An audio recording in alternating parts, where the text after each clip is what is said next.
Maybe we can connect. Just maybe.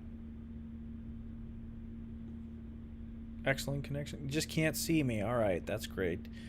Um, so I'm somewhere new, and I'm setting up a place where I can actually do this more often. We're gonna do it like once a week now, maybe even once a day. But luckily, I'm on Friday, so that's the end of the once a day.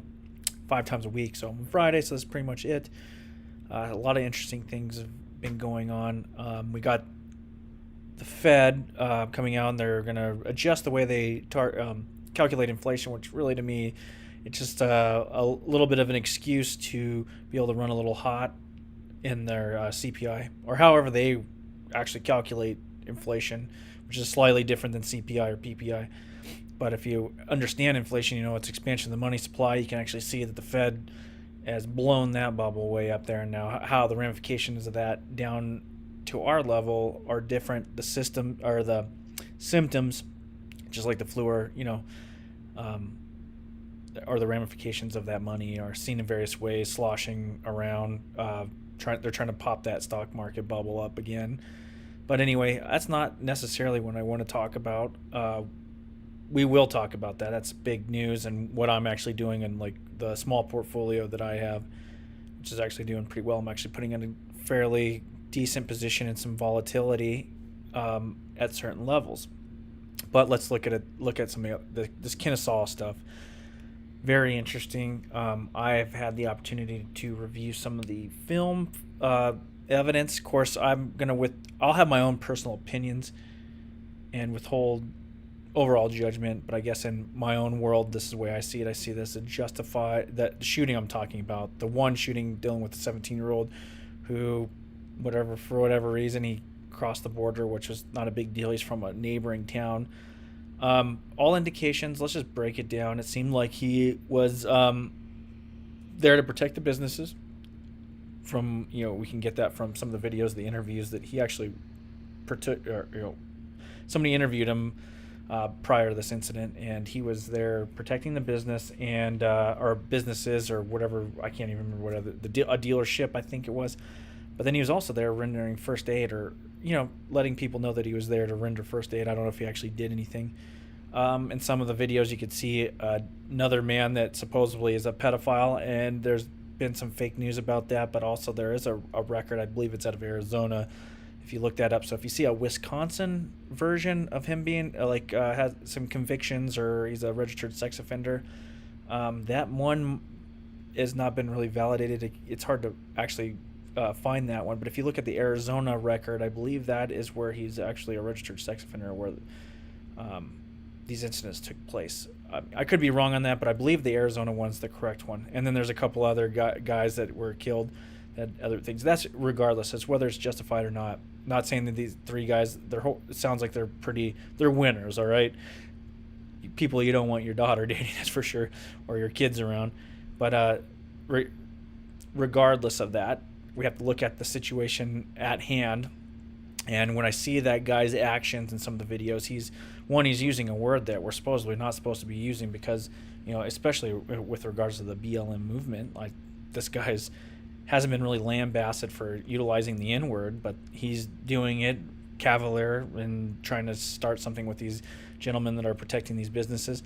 And then it looked like he was pursuing Kyle, I believe is his name, the gentleman in question. And I don't know if there's footage available exactly of that first instance, but there was you hear the shot fired, and he was a headshot. The guy, it grazed him in the head. It was enough to, hit anybody. There's in the head, there's a good chance he's dying. I mean, there's a majority of the time he's gone. So if you watch the videos, they go up there and try to render some aid, but it looked like, apparently from witness accounts there, Kyle actually dialed 911 with the incident. And in fact, after that, I can't quite remember the sequence there, whether he tried to turn himself in first or he was chased. I think he was chased first. But anyway, he was chased by a group of people. One actually had a handgun, if not more of them. Another couple had various weapons. And a skateboard is a weapon, a weapon of opportunity, and it can do some damage. In fact, it could kill people. So anyway, he got kicked down, and somebody grabbed his firearm barrel. They were attempting to kick him and disarm him. Who knows what they'd have done to him? But he defended himself and shot somebody, I believe, in the chest. Shot another, maybe another headshot, and then blew someone's bicep off.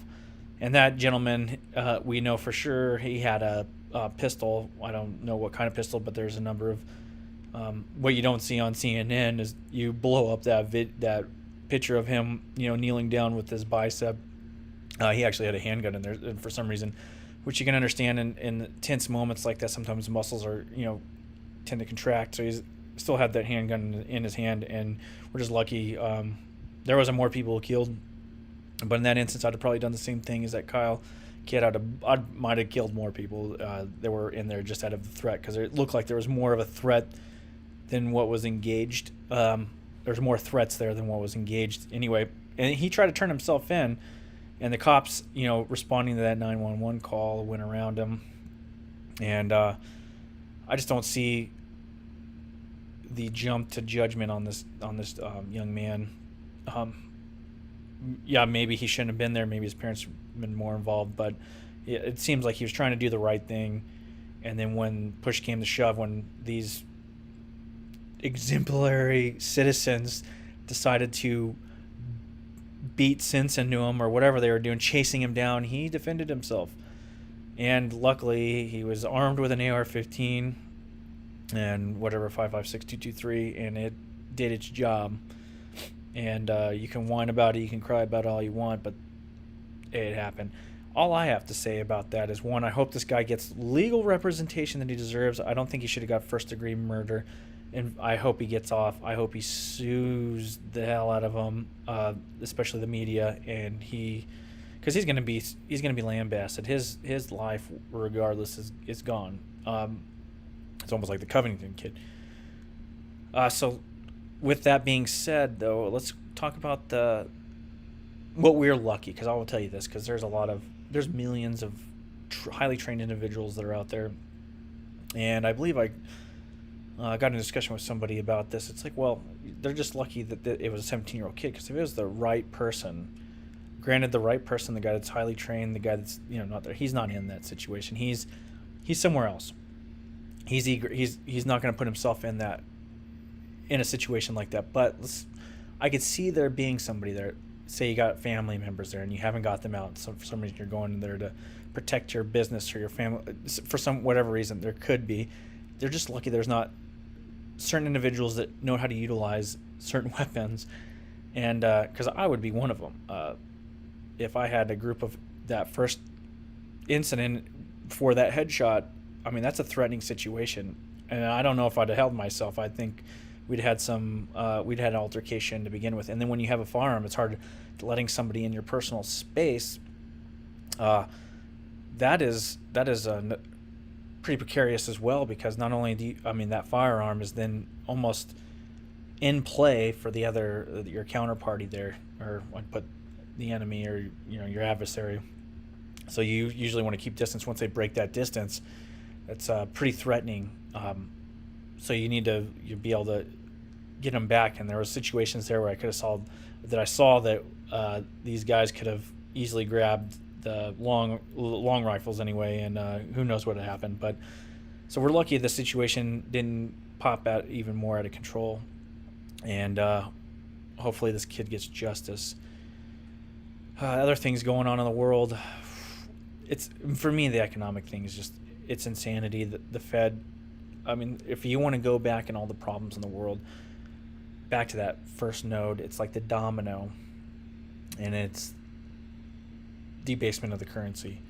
Once you hit that domino, all these other ramifications happen. And sure, you can go back and blame certain things, and hopefully maybe fix it, and it'll make a temporary solution. But there's all this pressure from these past or these systems that we've broken down through over the years that are acting on the larger macro situation. But I'll leave it there. But we're going to be doing this a lot more. Probably, maybe even once a day. I might be doing these once a week. But I'm going to try to aim for once a day during the week, 5 days a week. We'll talk a little about what's going on in the world a little more in depth, which I haven't really been going into before, because I'm trying to keep these pretty slow. But we'll go into some economic stuff, which is that's where the big guys are playing. That's what's really affecting us, the dire straits that we are in, and kind of view on the elections, and then some of what am I doing to deal with this.